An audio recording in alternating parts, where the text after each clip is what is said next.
Hey Meeps, I've got a problem. And today we're hopefully going to be taking steps in the direction of solving that problem. While we do that, we are going to be talking about gateway games. For those of you new to the board gaming world, and that kind of includes me, I did some digging. Now, there's a slight disagreement on exactly what it is, but I think that all definitions kind of marry well together, so let's just run with it.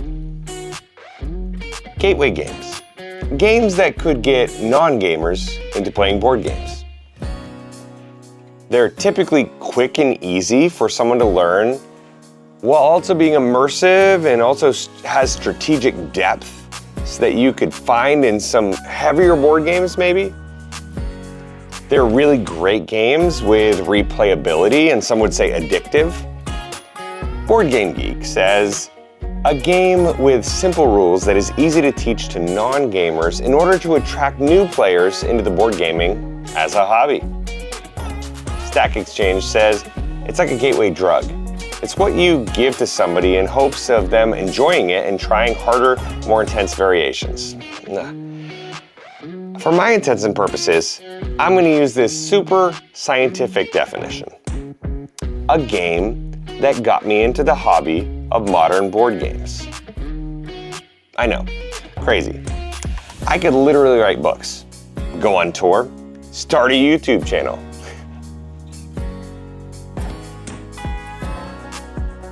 Let's move on. Like many of you, there wasn't a specific game that hooked me, but rather like kind of many, with one being my favorite game. So I guess that one was my true gateway? And that's my big problem in life. See, the bait was set, the line was cast, but I only nibbled. Granted, they may have been some big nibbles, but they were just that. My problem is that I only nibbled. So why didn't they draw me in? Well, I think you first have to look at each game, then answer that final question. So here are my 5 gateway games and the straw that broke the camel's back. And for the sake of favoritism, they're just going to be in chronological order. Top 10 will be a totally different video. Number 1. What was that? Oh, it was just Bang. See, summer camp 2010. I had just met my future wife, and as we were both counselors at the greatest camp ever, Camp Berea in New Hampshire, staff training weeks were going on, and during free time, I saw friends yelling and screaming at one another around a table. I investigated and found a bunch of cards and them playing this interesting Western and Italian game. After awkwardly saying that the thing that you might say in your first ever game, just think about it, and being thoroughly embarrassed, I was hooked. No clue how many games we played that summer, but all I know is that I felt like Willie the Kid, guns blazing all summer long. And for a party game, and I feel ideally you need at least 6 players, it's still a top game on my list to this day. The only problem is we can actually never really get enough people to play it. We played it religiously for years though at our young adults group, and at one meeting, a young, just married couple was playing it with us. This guy, we'll just call him Josh, he got Willie, and in the opening turn, he turned to his wife and he immediately took her out. First round. Turns out they were on the same team too. We'll just say it was a long ride home, even though they live 5 minutes away, for them, and they have literally never played the game again, some 9 years later. Now, number 2. It was a cold, dark night, New Year's Eve, 2014. My wife and I had only been married for a year and a half. We traveled back roads to an address we had never been to. We knock on the door. And we were greeted by another couple who said, let's play a game. And they break out this game called Ticket to Ride. Now, this is my first modern board game ever. Bang is awesome, but it's technically cards, right? So we just dive in. I get the concept pretty quick and develop a strategy. I lose, but my brain started going. I started nibbling the bait. Bought the game, and my wife and I had countless plays. And the unique thing that we would do is that we would take 2 colors each, so we would make these huge trains all over the board, and it added like so much complexity and fun. So if you are a couple, I'd highly recommend doing that. Now, number 3, if I had to pick one game above all the others to be considered my gateway game, it would probably be this one. Now, I'm coming off constantly playing Ticket to Ride with my wife, or I might go to a young adults board game night, and I did that in 2016. Now, I'm thinking I'm gonna play some Monopoly or some Risk or hopefully Ticket to Ride. However, this night was different. You see, there was a young woman there who came from a board game family. She married a board game husband and they went to all the conventions. And to my chagrin, Ticket to Ride had already been filled with its 5 players. So I was bummed. Then this girl said, let's play Dominion. I took one look at the box and I said, no way. No, not my style at all. I don't like the art. But hey, you know what? I'm a team player. So as I should have, I got in there and I lost that game. But something inside of me woke up. It was a feeling and excitement that I'd never felt before.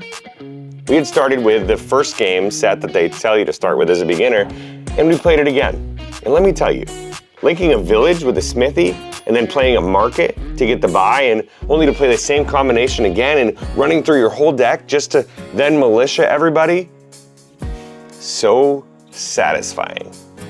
Then the cherry on top, every game is different. It's a different set of cards. And then you add expansions.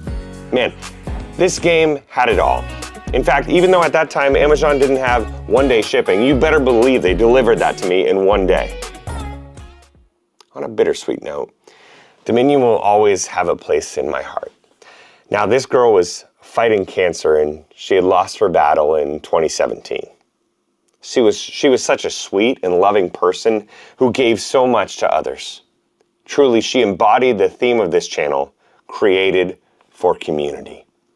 She loved getting people together around a table and would go deep in conversation because she genuinely loved and cared for you.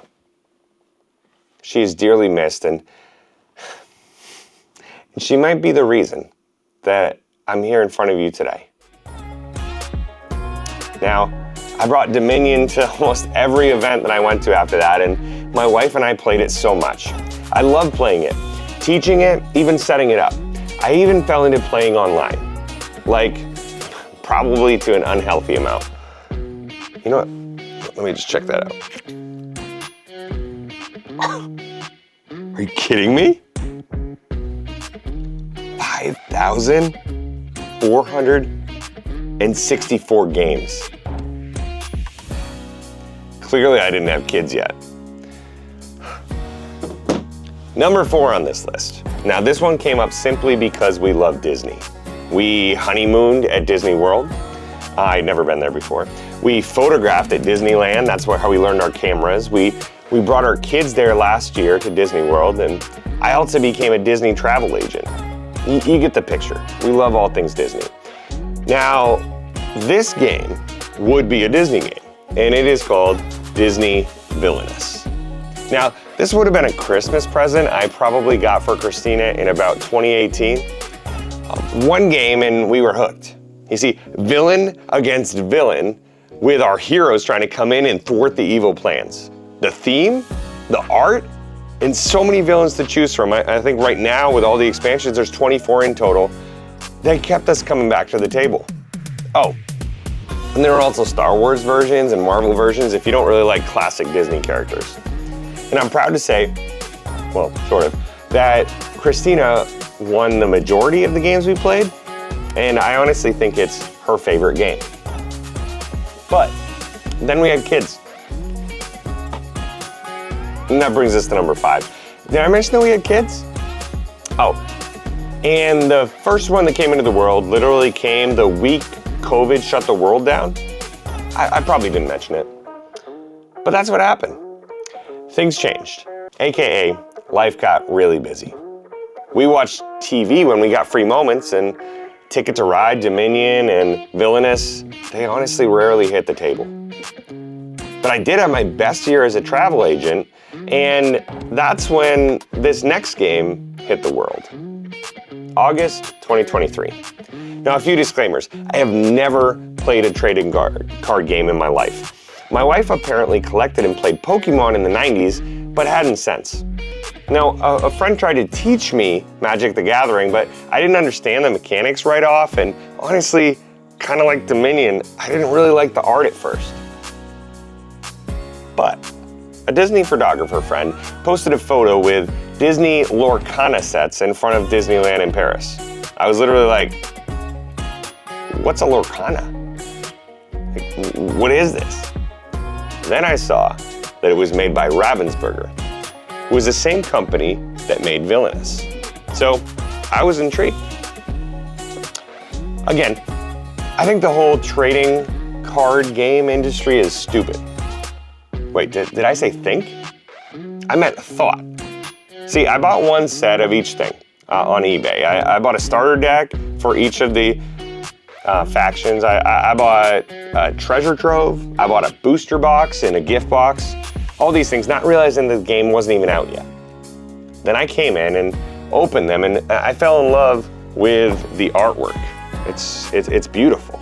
It's amazing, and they reimagined some of the characters, and they did different things. And then not only did I see that beauty, but then I played the game. Yeah, I didn't just collect the cool cards, I played the game. And that brought me to Darken the Doors, my first ever LGS, my local game store. But they were out. So I went on wild goose chases. Targets, Walmarts, other local game stores, online at midnight Pacific Standard Time.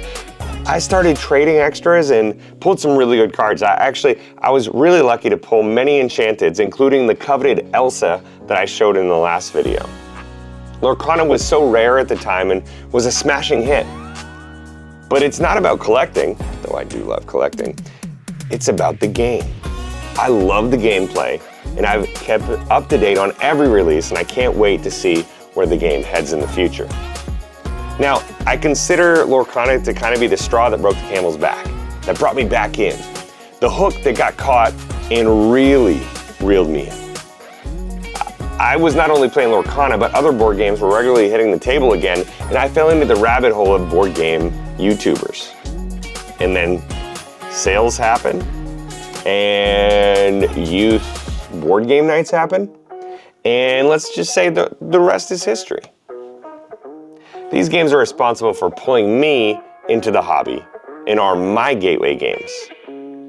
I'd recommend them to anybody. Dominion, though, is by far my favorite of these. It's a new game every time. I love how they interact. But then I go back to my problem, my biggest regret. It's that I didn't play these sooner and fall in love with the table. I wish I hadn't just nibbled, but I had jumped in with both feet. But we're here now, and I love the community it's brought, because we were created for community. But check out my other video, which dives deeper into that concept. And don't forget to like and subscribe. Until next time, Meeps.